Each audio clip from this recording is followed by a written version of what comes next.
Happy Monday, and Merry Christmas to everyone.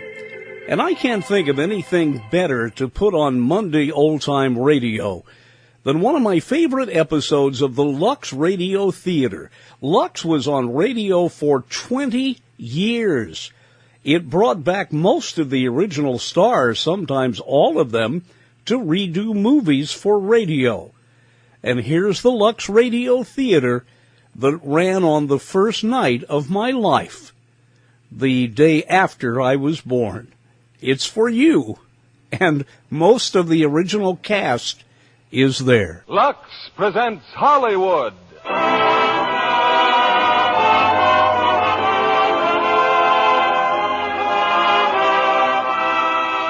Lever Brothers Company, the makers of Lux Toilet Soap, bring you the Lux Radio Theater, starring James Stewart, Donna Reed, and Victor Moore in It's a Wonderful Life.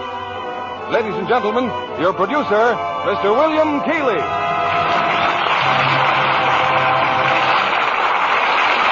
Greetings from Hollywood, ladies and gentlemen.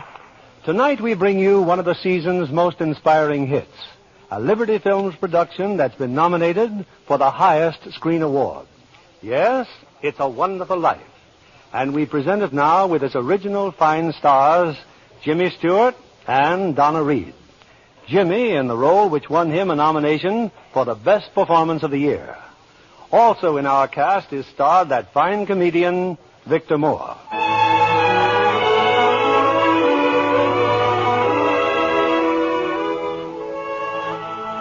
This is the story of George Bailey, citizen of Bedford Falls, New York. George Bailey, who more than anything under the sun wanted to see the world. The wonderful, exciting world that lay somewhere beyond the limits of his hometown. Oddly enough, this story does not begin in Bedford Falls.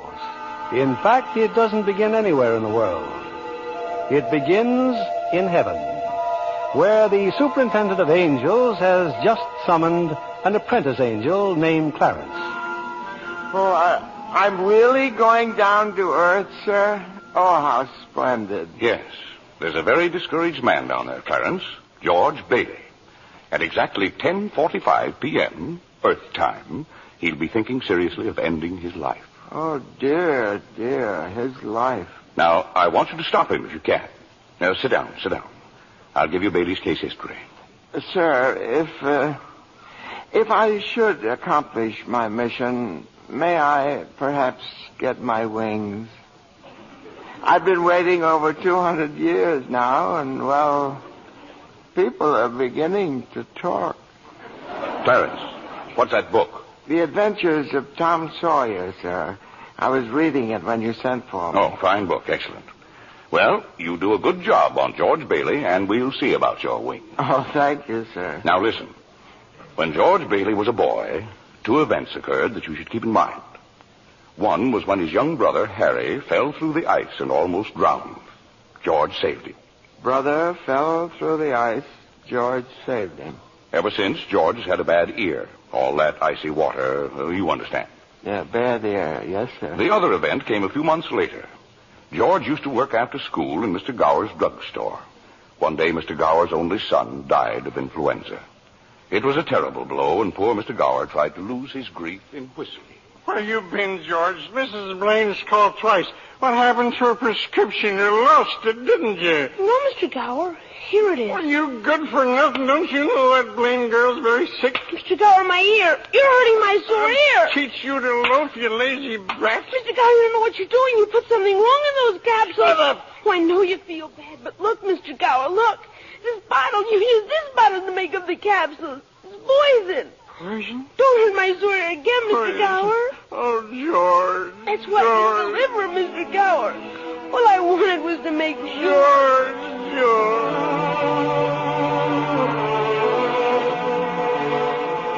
Well, Clarence, that was George Bailey as a boy. When he grew up, he wanted to go to college, but there just wasn't the money. So he worked 4 years in the Building and Loan Association. Building and Loan Association? Oh, I forgot to tell you. George's father was in the building and loan business. He and George's uncle, Billy. High ideals and low bank account. Anyway, George worked for his father and saved enough to see him through the university. That summer, though, he was going to Europe. Got a job on a cattle boat. Do a little traveling before college. Boy, oh boy, it's hard to realize it. My last night in the Bailey boarding house. Yeah, we're sure going to miss you, George. Oh, I'm going to miss you, too, Pop. Hey, what's the matter? You look tired. Oh, I had another tussle with old Henry Potter today. Oh, I thought when you put him on the board of directors, he'd ease up. Oh, so did I. I just can't understand a man like Mr. Potter. He can't begin to spend all the money he has. Guess Potter owns about everything he wants in Bedford Falls except our building and loan. That's why he hates us. Hey, George, can I borrow your tuxedo studs? Yeah, help yourself, Harry. Well, where are they, in your suitcase? I'm not taking a tuxedo on a cattle boat, you know. Say, where'd you get that suitcase anyway? Oh, Mr. Gower, going away present. And one of these days you're going to see that bag all covered with travel labels. Italy, Baghdad, Samarkand. Gonna have a pretty full summer, eh? I'm going to have a pretty full life. Hey, why don't you come to the dance tonight? What, and be bored to death? Well, you couldn't want a better death. Lots of pretty girls. Hey, I got to hurry. I wish we could send Harry to college with you, George. No, we've got that all figured out now, Pop. He'll take over my job at the building and loan and work 4 years like I did, and then he'll go. Oh, he's pretty young for that job. Well, no younger than I was. Maybe you were born older, George. Huh? George, when you get out of college, I don't suppose you'd come back to the building and loan. Oh, Pop, I just couldn't. I couldn't face being cooped up the rest of my life in a shabby little office. I'm sorry, Pop. Now, I didn't mean that, but it's just this business of nickels and dimes. I'd go crazy. I want to do something big, something important. Well, in a small way, we are doing something important, George. In that shabby little office, we help people figure out how they can own their own homes. I know, Pop. I just wish I felt that but I just feel like if I didn't get away, I'd bust. You're right, boy. You get yourself an education, then get out of here. Oh, Pop, you want a shock? I think you're a pretty great guy. Well, thanks, George. I'm glad to hear it. Look, why don't you go on over to Harry's dance? You'd have a good time. Well, I don't know. Maybe I will drop in. Yeah, maybe I will at that. So, George Bailey went to a dance. Is that important, Joseph? Why, it was at the dance he met Mary Hatch. Oh. And 3 hours later, he was walking her home. George and Mary were feeling pretty good, Clarence. As a matter of fact, wonderful. Buffalo girl, can't you come out tonight? Can't you come out tonight? Can't you come out tonight? Buffalo girl, can't you come out tonight? And dance by the light of the moon. Hot dog, oh boy, just like an organ. At least. Hey, you know something? If it wasn't me talking, I'd say you were the prettiest girl in town. Well, why don't you say it? Well, I don't know. Maybe I will. Hey, how old are you anyway? 18. 18? Too young or too old? No, it's just right. It sort of fits you. Hey, look where we are. Oh, the old Granville house. Yeah, I got to throw a rock. Oh, no, don't. I love that old house. Well, no, don't you know about deserted houses? You make a wish and then throw a rock. George, but it was such a lovely old place. I wish I lived there. In there? I wouldn't live in it as a ghost. Now, watch. What's this? Here we go.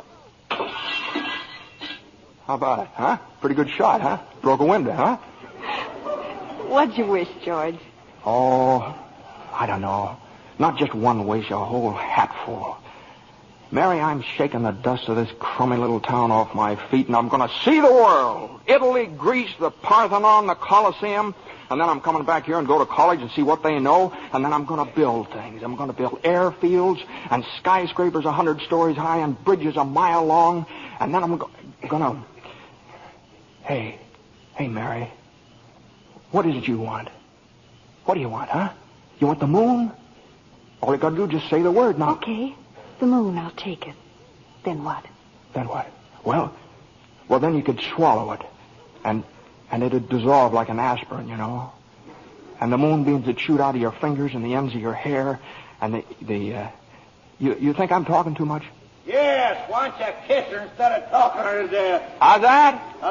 Youth is wasted on the wrong people. Well, hey, just a minute, mister. Hey, you come back here, I'll show you some kissing if you want to. George! Hey, Uncle Billy, look here. I'm going to kiss Mary. Watch. George, get in the car quick. Your father's had a stroke. What? George, get in, hurry.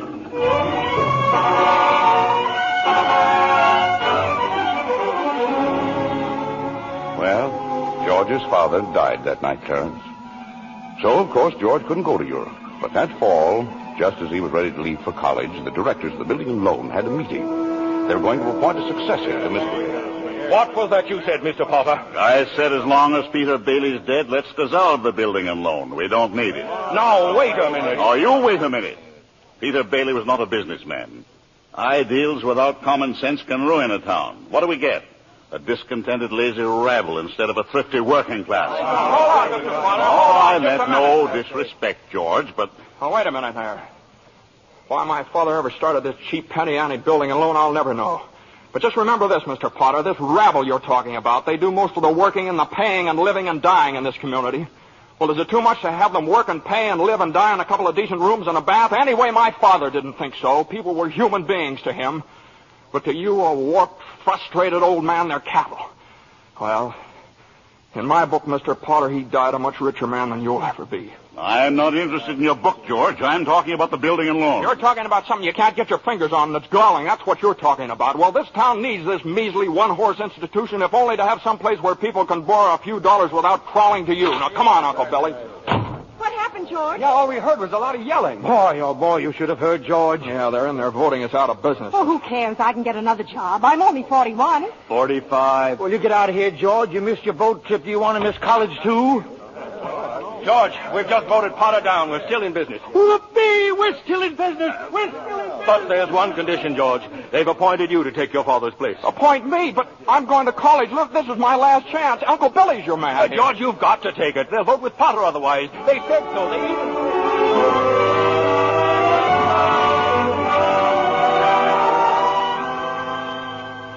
I know George Bailey didn't go to college. That's right, Terence.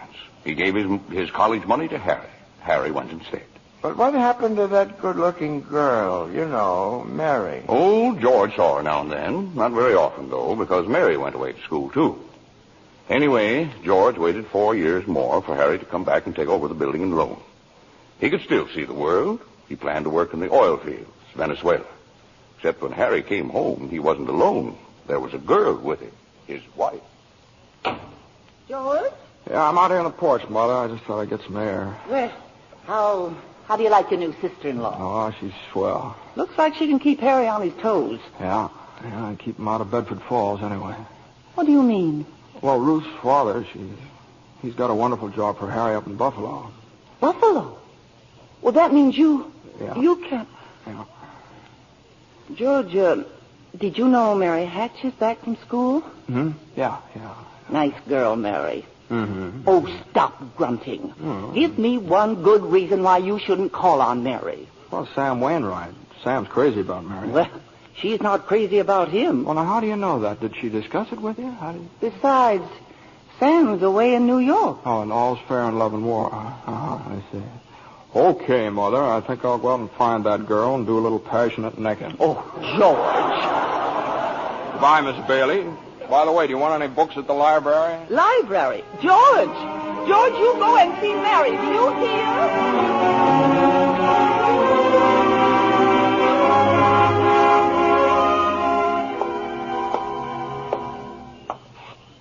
George, is that you out there? Oh, hello, Mary. Well, are you coming in? I just happened to be passing by here. Oh, I thought you were picketing. Have you made up your mind? How's that? Have you made up your mind? About what? About coming in. Your mother just phoned. She said you were coming over. My mother just phoned. What does she mean, Carla? I just happened to be passing by, that's all. I didn't... Well, all right, I'll come in for a minute, but I didn't tell anybody I was coming here. You fella can't go out for a walk nowadays without you. When'd you get back? Tuesday. When'd you get that dress? Do you like it? It's all right. Well, no point standing here on the porch. Come on in. I still can't understand it. I didn't tell anybody I was coming here, you know. Would you rather leave? Well, no, I don't want to be rude. Sit down for a while. It's nice about your brother and Ruth, isn't it? Yeah. That's all right. Don't you like her? Well, of course I like her. She's a peach. Oh, just marriage in general you're not enthusiastic about, hmm? No. Marriage is all right for a lot of people. It's all right for Harry, and Sam Wainwright, and you. For Sam? Mary? It's George Bailey, Mother. What's he want? I don't know. What do you want? Me? Not a thing. Not a thing, and I just came in to get warm. He's making violent love to me, Mother. You just tell him to go right back home. Sam said he'd called you tonight from New York, didn't he? I guess so. How about some music? Your mother needs... I didn't come here to... What did you come here for, then? I don't know. You're supposed to be the one with all the answers. You tell me. Oh, why don't you go home? I don't know why I came here in the first place. Good night. Good night. The way you're shouting, you'd think that... You'd think what? All right, I'll get it. George, on your way out, would you mind turning off the phonograph? I'd be very happy to. Doggone crazy song. Hello? Sam? Mary, gee, it's good to hear your voice. How are you, Sam? I forgot my hat. Hee-haw.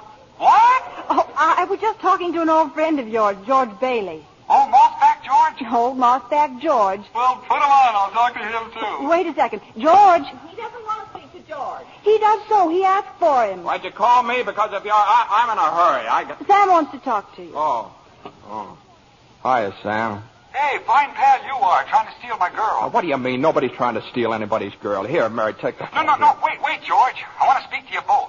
Tell Mary to get in the extension upstairs. He says for you to get on the extension upstairs. I can't. Mother's on the extension. We can both hear, George. Just put your head a little closer. What? There, that's better. We're listening, Sam. Well, I have a big deal coming up that's going to make us all rich. George, you remember that time you told me about making plastics out of soybeans? Soybeans? Yeah. Soybeans, yeah. Well, my father's checked into it, George, see, and now he's going to put up a factory. How do you like that? A factory, huh? And here's the point, George. I may have a job for you unless you're still married to that broken-down building and loan. Oh, Mary? I'm here. You tell that guy I'm giving him a chance of a lifetime. Do you hear? He says it's the chance of a lifetime. Hey, give me that phone. Here's George again, Sam. George. Now, you listen to me, Mary. I don't want any plastics, and I don't want any job, and I don't want to get married ever to anyone. Do you understand that? I want to do what I want to do, and you're not going to trick me. And you're... Mary. George. Mary. Oh, Mary, darling, I love you, Mary.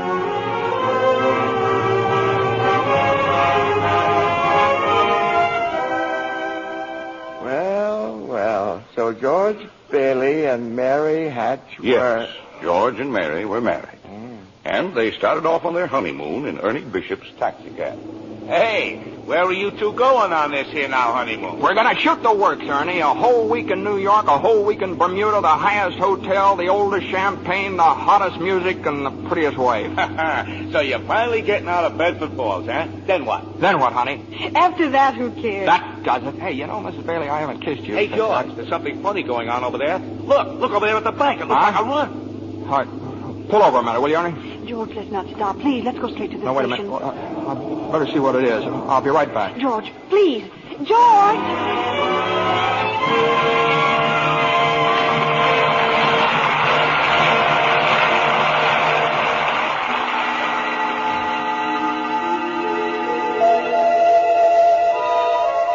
Well, we're back in heaven again, where the superintendent of angels is reviewing the case history of a mortal named George Bailey. Clarence, the apprentice angel, is very eager to depart on his mission to the earth. Poor George Bailey. Oh, he's certainly in desperate trouble, Joseph. I'll go to him at once. Now, you sit down, Clarence. Sit down. We're nowhere near the point where George Bailey's thinking of taking his life. We're not? Now, where were we? Yes. George and Mary had just started out on their honeymoon when they ran smack into the financial panic of 1932. In the waiting room of the building and loan, 100 frantic people were clamoring for their safety. Hey, what's going on, Uncle Billy? What's happened? All those people out there. This is a pickle, George. All I know is the bank called our loan an hour ago. I had to hand over all our cash. Holy mackerel. Whole town's gone crazy. Bank's in the same spot we are. Our charter. What about our charter? Our charter says we have to stay open until 6 p.m. The state can take away our license if we don't. How can we stay open till 6 without any money? George, where you going? Out to talk to those people. Come on. Now, please, folks. Now, just a minute. Now, please. How about our money, George? Where's our money? Now, come on, now, please. Wait a minute. Now, listen to me. Now, you're thinking of this place all wrong. Your money's not here. Wait a minute now. Let me tell you, your money's in people's houses. In the Kennedy house, and the McLaren house, and in your house, and 100 others. Now, what are you going to do, foreclose on them? I got $240 in shares. Now, let me have it. All right, Charlie. Now, you'll get your money in 60 days. 60 days? Well, now, look, that's what you agreed on when you bought your shares. I got my money! Yes! Old man Potter's taking over the bank. He'll pay you 50 cents on every dollar. Then let's take our shares to Potter. Half is better than nothing. Now, wait a minute. Please, folks. I beg of you not to do this. If Potter gets hold of your shares, he'll be owning this building and loan. He's got the bank, he's got the bus line, he's got the department stores, and now he's after us because he wants to keep you living in his shacks and paying the kind of rent he decides to charge. Now, we can get through this thing all right, but we've got to stick together. We've got to have faith in each other. My husband's out of work. We need money. I've got doctor bills to pay. I can't feed my kids on savings. We still got some money. Hey, Mary. Here it is, George. You told me to hold on to it. Would have made a nice honeymoon. Bought furniture, too. Hey, now, wait a minute, folks. Listen.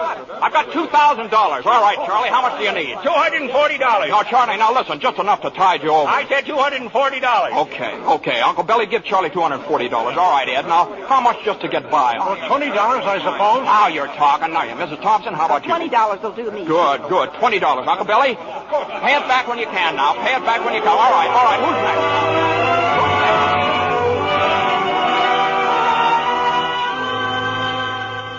next? Look at the clock. Look. 5 seconds. 4 seconds, 3, 2, 1. 6 o'clock, we made it. Lock that door, Eustace, quick.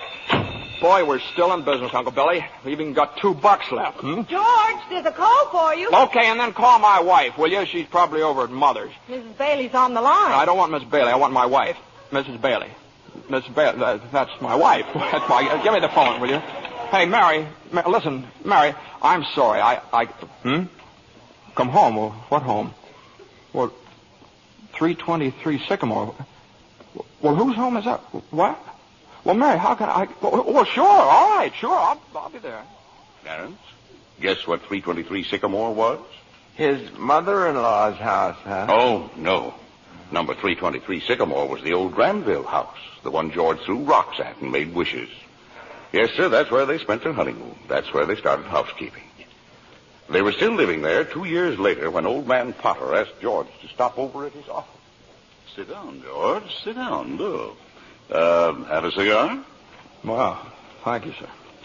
George, you're a young man, married, making, say, $40 a week at the building and loan. 45. 45. Now, if you were some ordinary yokel, I'd say you were doing fine. But George Bailey is intelligent, ambitious. He hates the building and loan almost as much as I do. He's been dying to get out of town ever since he was born, but he's trapped. Trapped into frittering his life away playing nursemaid to a lot of garlic eaters. Do I paint a correct picture, George, or do I exaggerate? Well, what's your point, Mr. Potter? My point is that you're the only man in town who has licked me. George, I want to hire you. Manage my affairs. I'll start you off at $20,000 a year. $20,000 a year? Hey, you sure you're talking to me? I'm George Bailey. Don't you remember me? The building and loan, remember? Yes, George Bailey, whose ship has just come in, providing he has sense enough to climb aboard. Well, but what about the building and loan? Confound it, man. I'm offering you a 3-year contract at $20,000 a year. Is it a deal or isn't it? No. The answer's no, doggone it. If you offered me $1 million to stay around this town and play stooge to you, the answer'd still be no. Now, let me alone. Don't bother.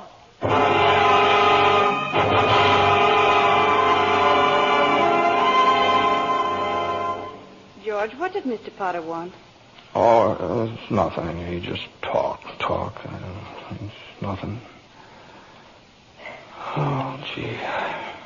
Mary Hatch. Mary, why in the world did you ever marry a guy like me anyway? To keep from being an old maid. I was going to see the world. I was going to build things. I was going to give you the moon. What have I given you? Not even a new dress, not for months. Gee whiz, I feel awful. So do I. Mornings especially. I could have married Sam Wainwright, anybody else in town. I didn't want to marry anybody else. I want my baby to look like you. No, you didn't even have a honeymoon, and I promised you that you what? My baby. Hey, Mary, you mean you're on the nest?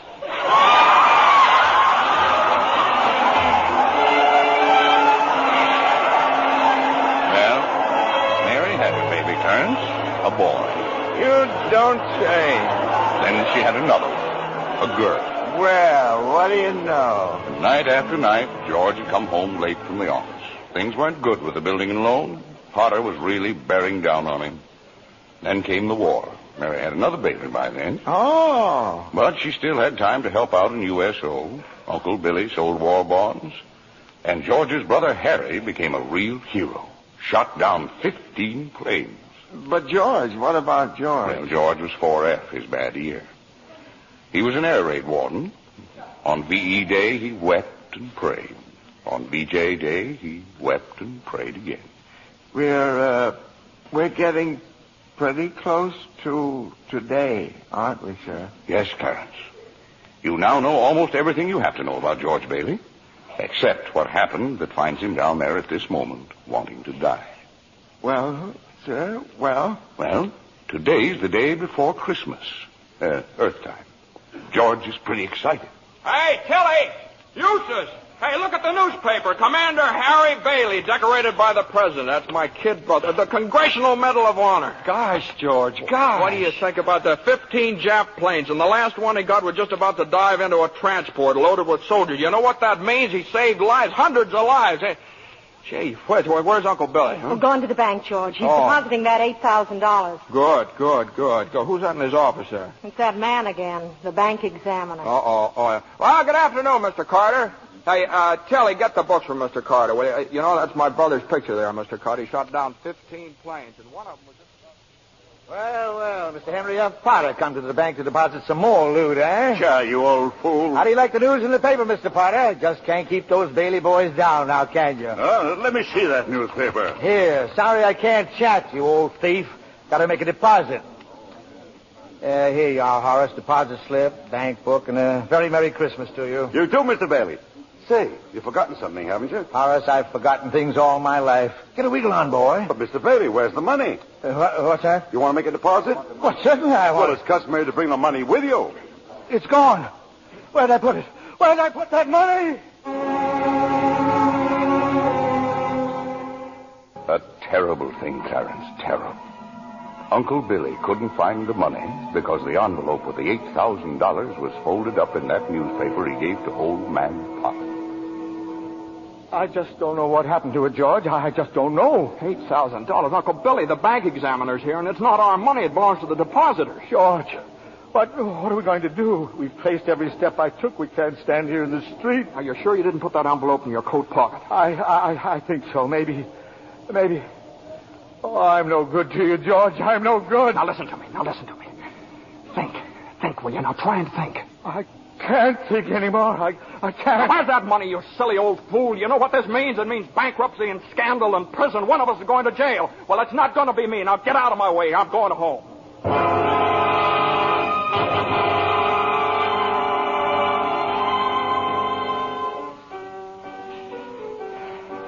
George, dear, what's wrong? You haven't said a word since you came home. Oh, well, that banging on that piano. Does she have to just keep playing that same piece over and over and over and over again? I have to practice for the Christmas party, Daddy. What is it, dear? Another hectic day?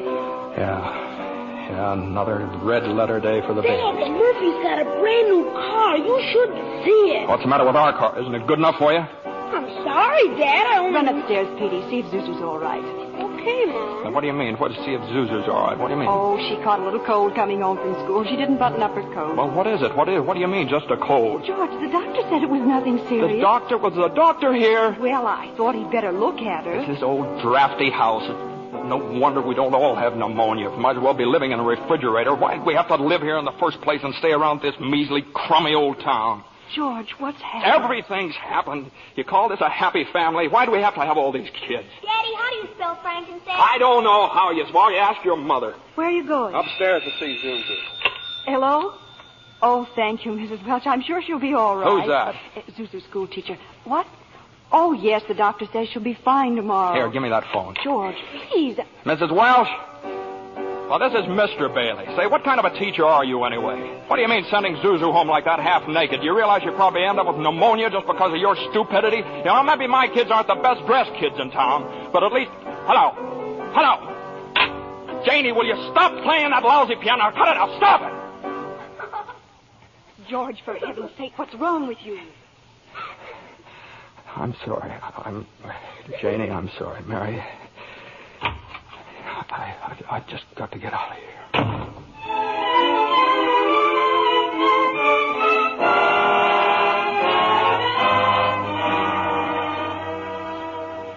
That's it, George. You're short $8,000 in your accounts, eh? Oh, please, Mr. Potter, I'll pay any sort of a bonus if you still want the building and loan. You say it was lost. Have you notified the police? No, sir, I haven't done that yet. Harry's home. Oh, I come to me. What about your good friend, Sam Wainwright? I can't get a hold of him. He's in Europe.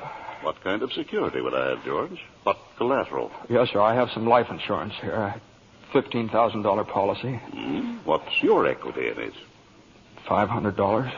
And you want $8,000? You once called me a warped, frustrated old man. Well, what are you but a warped, frustrated young man crawling on your hands and knees for help? Why don't you go to the riffraff you love so well? Ask them for help. I'll do anything, Mr. Potter, please. Please help me, Miss. My wife and kids. I'm calling the district attorney. $500. You know something, George? You're worth more dead than you are alive. Now get out of here. Get out.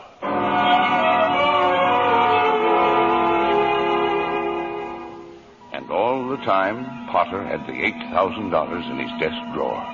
It's still there, Clarence. But where's George, sir? Where? Well, he went over to Martini's Cafe. He's had a couple of drinks, Clarence. He's just standing there, sort of in a daze. Oh, God. Oh, God, dear Father in heaven, I'm not a praying man, but if you're up there and you can hear me, please show me the way. I'm at the end of my rope. Show me the way, God. Mr. Bailey, you all right? Don't drink anymore, Mr. Bailey. Please, you don't feel good. Bailey? Did you say Bailey? Which Bailey? This gentleman is Mr. Bailey, George Bailey. George Bailey, huh? And the next time you talk to my wife like that, she'll get worse. It isn't enough she slaves teaching you stupid kids how to read and write. You gotta ball You out. get out of here, Mr. Welch. You hit my best friend. Get out. All right, Mr. Bailey, you okay? Who's that? Mr. Wells, but don't worry. He don't come in this place no more. I'll get something for your face. It's bleeding. I'm all right. Please don't go away, Let me Mr. alone. Bailey. Please don't go away.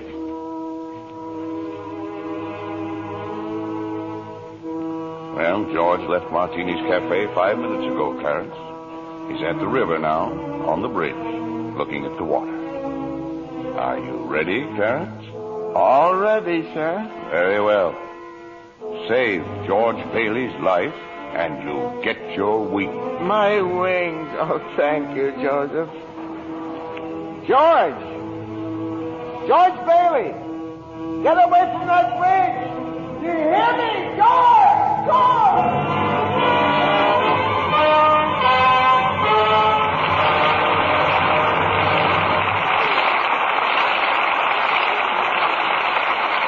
In just a moment, we'll bring you Act 3 of It's a Wonderful Life, starring Jimmy Stewart, Donna Reed, and Victor Moore. The popular theory about beautiful blondes is that they're content to be merely decorative. Our lovely guest tonight, Miss Susan Blanchard, completely disproves that idea.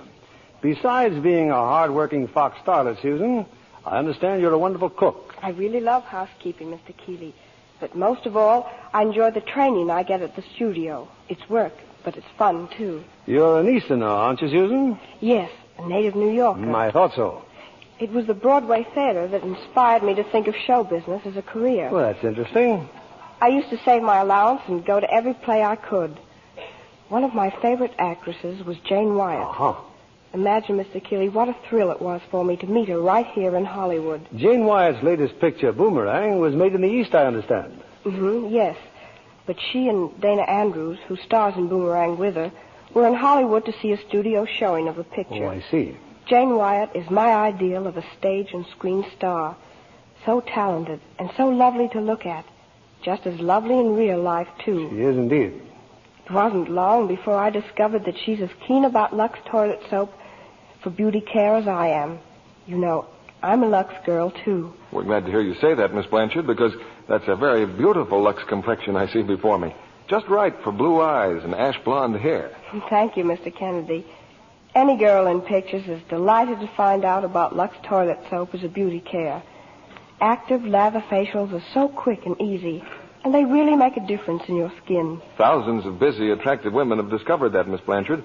Daily Lux Soap Complexion Care does make skin lovelier. Otherwise, it wouldn't be the choice of 9 out of 10 screen stars. Lux Toilet Soap is all-around beauty care for me. I use it as a bath soap, too. It has such delightful perfume, leaves a lovely fragrance on the skin. Thank you, Miss Susan Blanchard. I hope our audience will be seeing that lovely Lux complexion of yours in a screen close-up one of these days. Now, back to our producer, William Keeley. Act 3 of It's a Wonderful Life, starring Jimmy Stewart, Donna Reed, and Victor Moore.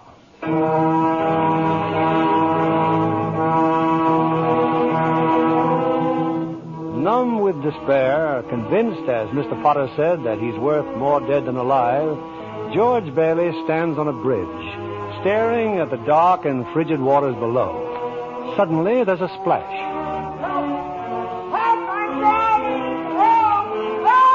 No, that's not George. It's Clarence, the apprentice angel. And there goes George in after him. It's a few minutes later now, and in the bridge-keeper's shack, George and Clarence are drying off. You both sure you're all right? You want a doctor? No, I'm all right. Oh, I'm fine. This underwear, I didn't have time to get anything more stylish. My wife gave me this on my last birthday. I passed away in it. You what, mister?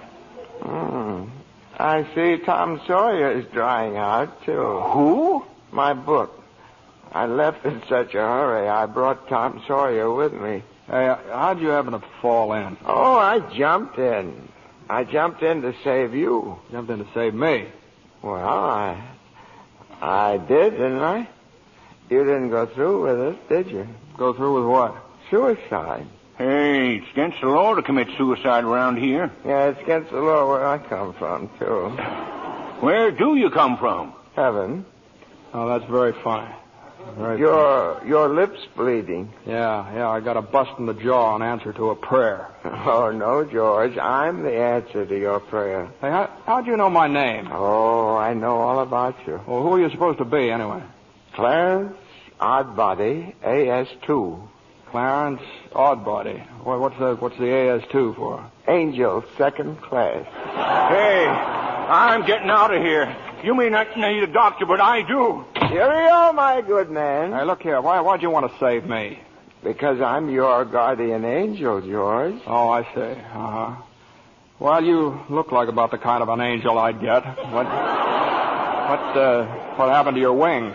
Well, I haven't won my wings yet. That's why I'm an angel, second class. Oh, I see. But you can help me earn them, George, by letting me help you. Oh, don't happen to have $8,000 on you, do you? No. We don't use money in heaven. Oh, that's right. Yeah, I keep forgetting. I see. Comes in pretty handy down here, bub. Oh, tut. Of course, I found it out a little late. You know, I'm worth more dead than alive. You mustn't talk like that. Joseph will never give me my wings if you keep feeling that way. You just don't realize what you've done for your folks. Why, if it hadn't been for you... If it hadn't been for me, everybody would be better off. My wife and my kids and my friends. Oh, this is not going to be easy. I'd all be better off if I hadn't been born. What did you say? I said I wish I'd never been born. George, that's wonderful. It's wonderful. What? The idea you just gave me. Well, you got your wish. You've never been born. I've never been born? Exactly. No worries, no $8,000 to get, nothing. You simply don't exist. All right, okay, all right. George, I can do things, strange things. I can show you the world, George, the way it would be if you hadn't been born. Hey, wait a minute. This ear of mine. Hey, say something else in that bad ear. You don't have a bad ear anymore. Oh, I don't think you're concentrating. Oh. Don't you see? You're not the George Bailey you think you are. You're nobody. Oh, that's the doggonest thing I ever saw, that ear. Your lips stopped bleeding, too. Yeah. Hey, what's happening around here? What is this, anyway? I need a drink. That's what I need. What about you, Angel? You want a drink? Well, I don't quite know. Come on. We'll go as soon as our clothes are dry. Clothes are dry, George. Hey, there's So they are. That's funny. Well, look, let's get dressed and we'll stroll over to Martini's and then... excuse me. I'll stroll. You fly. Oh, no, I don't have my You don't wings. have your wings yet. No. That's right. I forgot that again. A couple of drinks and we'll both fly. Huh?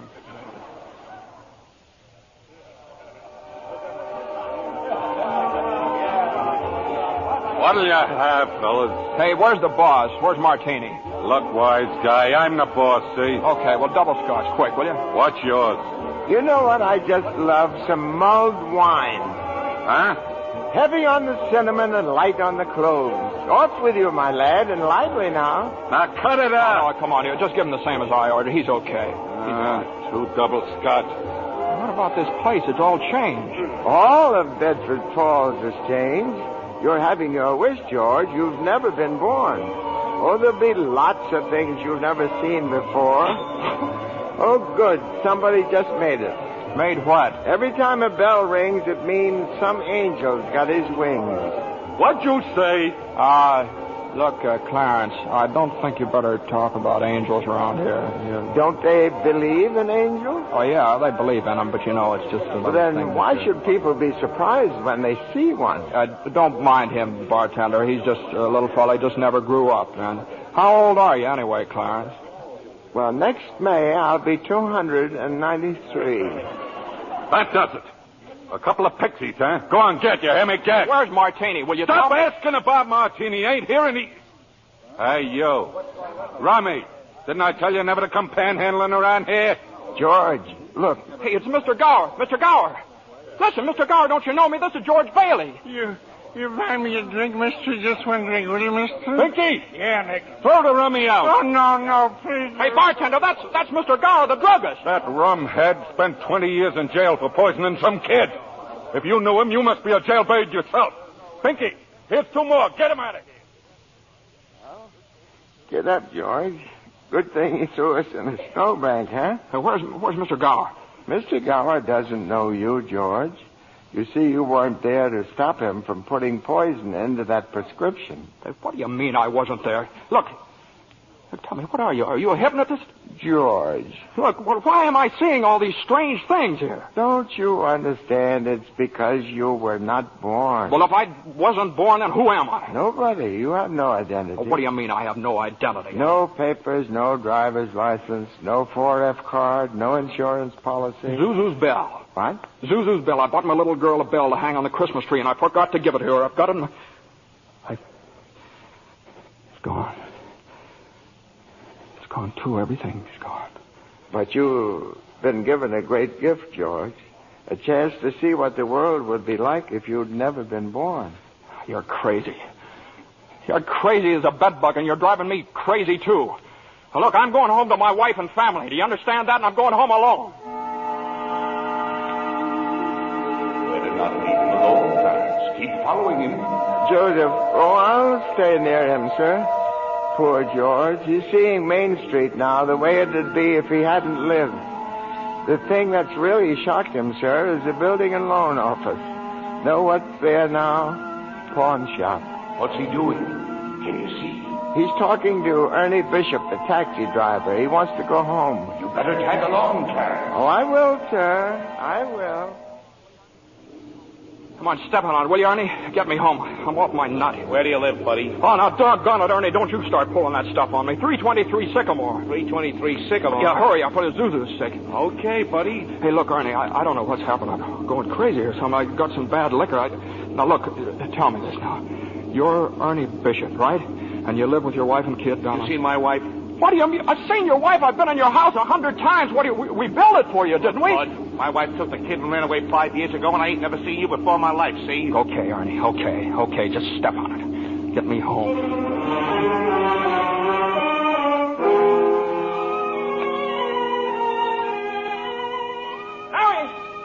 Mary, where are you?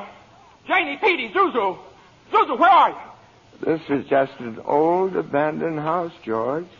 You have no wife, no children. Where are they? What have you done with them? Hey, I'll break that thing. See, I told you. All right, up with your hands. Oh, Bert the cop. Thank heaven you're here. Now, look, why don't you be a good fella and I'll take you to a doctor? Bert, listen to me. What's the matter with you guys? Now, listen, it's that fellow there. He says he's an angel. He tried to hypnotize me. I hate to use my nightstick, but I guess I... Ow! Run, George, run. He can't hit you while I'm fighting him. George, run. My teeth aren't what they used to be. Joseph, help! Joseph! Joseph! Where'd they go, Ernie? Where'd they go? I don't know. They just disappeared.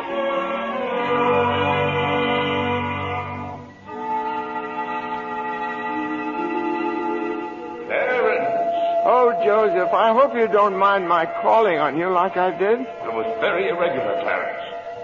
You're by yourself again. Where's George? He's at his mother's house, sir. Well, if George hasn't been born, he has no mother.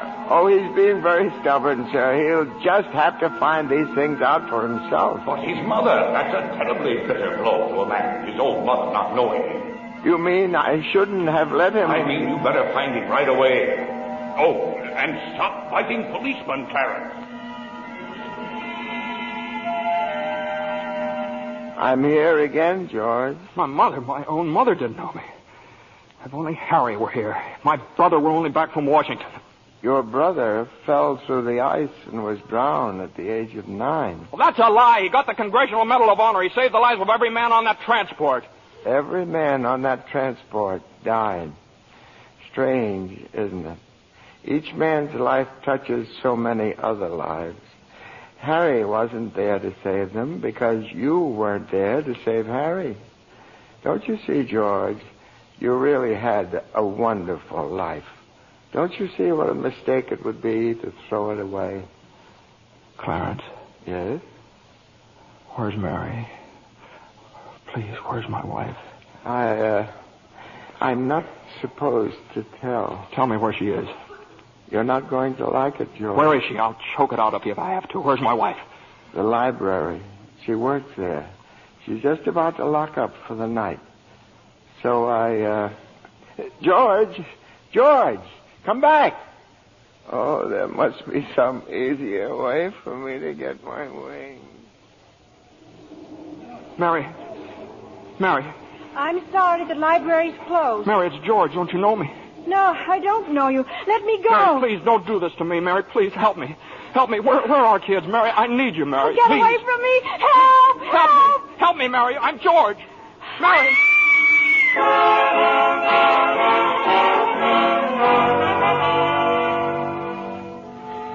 Clarence. Oh, where is he, Joseph? Where's George? I'm afraid I've lost him, sir. You knew you shouldn't have let him try to see Mary. Now they're after him, a mob. They think he was trying to hurt her.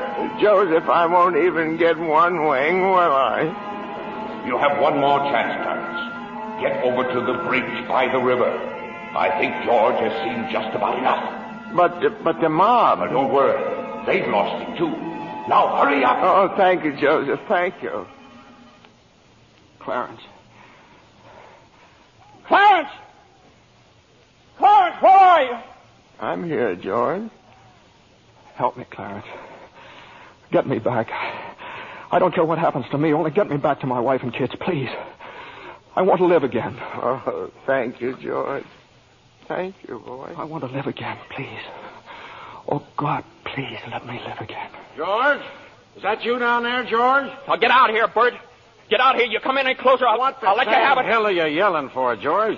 Come on. George, Bert, do you know me? No, yeah. I've been looking all over town for you. Where you been? Hey, Bert, I'm alive again, Bert. You sure you're all right? Hey, your mouth's bleeding. It is. Hey, my mouth's bleeding. Bert, look at the blood come out of there. Would you? Where's Zuzu's Christmas bell, Bert? I had it right in my pocket. Here it is. Hey, it's in my pocket. What do you know about it? Hey, Merry Christmas, Bert. Well, Merry Christmas. Get in the car. I'll drive you home. You will, Bert? We'll do that. And turn the siren wide open, huh? Merry Christmas, Bedford Falls. Hey, Merry Christmas, old building and loan. Merry Christmas, Mr. Potter. Yippee! Come on. Hey, Bert, come on in with me, huh? What are these people, these reporters? Hey, Merry Merry Christmas, reporters. Hey, Mr. Bank Examiner, Merry Christmas. Mr. Bailey, there's a deficit. I know, $8,000, I'll bet, huh? George, I've got a little paper here. I'm sorry. I bet it's a warrant for my arrest. Isn't that wonderful? Merry Christmas. Hey, where's Mary, you know? Look at this wonderful old drafty house. Isn't it wonderful? Have you seen my wife? Where's Mary? Mary! Merry Christmas! Kids! Hey, kids! Janie! Petey! Hey, I could eat you up. Where's your mother? She went looking for you, Daddy, with Uncle Billy. Oh, Daddy? Zuzu, my little ginger snap. How do you feel, huh? Fine, Daddy. Not a snitch of temperature. Not a snitch of temperature. Hallelujah! George, darling. It's Mommy. Mommy's home. Mary. George, where have you been? Mary. George, Mary, now look, just let me touch you. Oh, you're real, Mary. Oh, you've no idea what happened to me. You've no idea what's happened either. They're on their way here. Who's on their way? Oh, the police department? The FBI, the National Guard? I'm alive again, Mary. Oh, listen, Mary, I'm alive again. Oh, yes, darling, yes. Now close your eyes and come on downstairs. What is it? We can't open my eyes yet, Mary? What's going on here? Now keep your eyes closed. Now, I'll just walk you over here by the Christmas tree and... Well, the people, I hear lots of people. What is it? Lots of people. Just 1 minute now. We're all ready, Uncle Billy. Come in, everybody. George, look! Just look! Uncle Billy! Money, George, a laundry basket filled with money. Money for you. Mary did it, George. Mary! I don't understand. What money? What... People heard you in trouble, darling. These people, your friends, they've collected this money for you. The $8,000. Charlie. Hey, there's Martini. Mr. Gower. Hey, how are you, Mr. Gower? Mrs. Thompson, Ed, Tom, everybody. None of us would have a roof over our heads if it wasn't for you, George. Gosh, this is wonderful. Hey, Mary, look who's coming in. Mother. Hi, Mother. Hey, and Harry. Got Mary's telegram, George. I flew in as fast as I could. Hey, everybody, a toast. How about a toast? Oh, good idea, Ernie. A toast to my big brother, George, the richest man in town. Daddy, my Christmas bell. You didn't forget. Here, honey. Here's your bell. Daddy. Darling, what's this on the table here? This book? The Adventures of Tom Sawyer. Look, there's something written in it. Dear George, remember no man is a failure who has friends. Thanks for the wings. Love, Clarence. Clarence? Yeah, he's a very dear friend of mine. Daddy, Mrs. Wells says every time a bell rings, an angel gets his wings. That's right, Zuzu. That's right. That's right. Attaboy, Clarence. Attaboy, Clarence. Happy landing.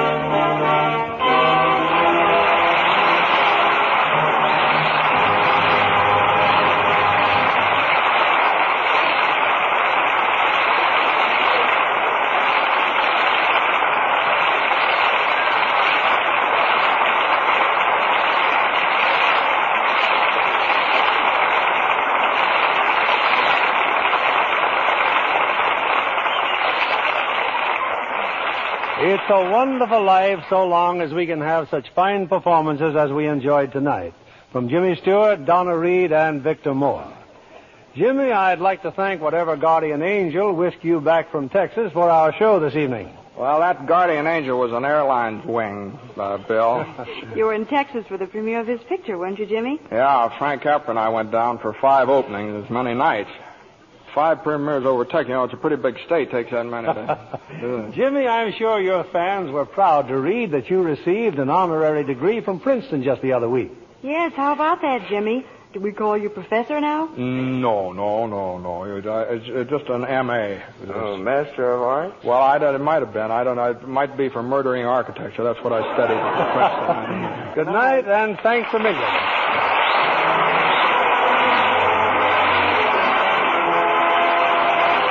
Lever Brothers Company, the makers of Lux Toilet Soap, join me in inviting you to be with us again next Monday evening when the Lux Radio Theater presents Gene Tierney and Cornell Wilde in Leave Her to Heaven.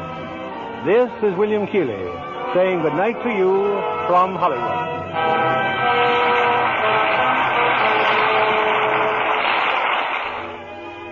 Be sure to listen in again next Monday night to hear the Lux Radio Theater presentation of Leave Her to Heaven.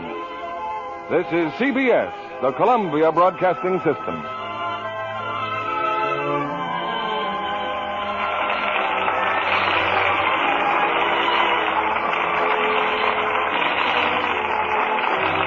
Join me every Monday at this time for a new complete old-time radio episode from the archives of Old Time Radio.